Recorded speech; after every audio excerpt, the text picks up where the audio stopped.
The other videos, you're probably concentrating on what's happening in the upper body, but what we want to look at is how he actually has to stabilize himself in order to get the upper body to perform.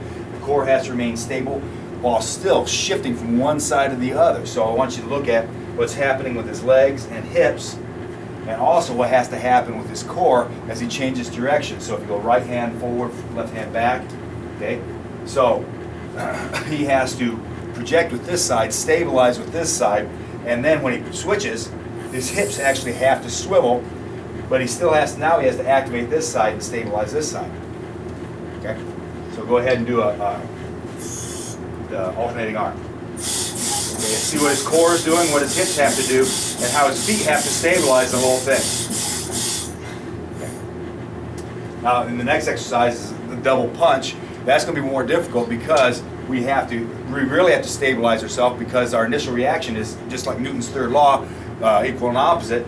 The body's going to want to go back instead of the arms go forward. So he really has to stabilize the core and the quadriceps, hamstrings, and gastrocnemius to push out, and then the same thing on the way back in order to keep himself stable, so that he moves the upper body does the resistance here, but the lower body actually has to stabilize. Go ahead. See, his initial pullback is that he's going to be changing what his upper body is doing, so he has to stabilize his lower body in order to maintain that. Okay, now go side to side.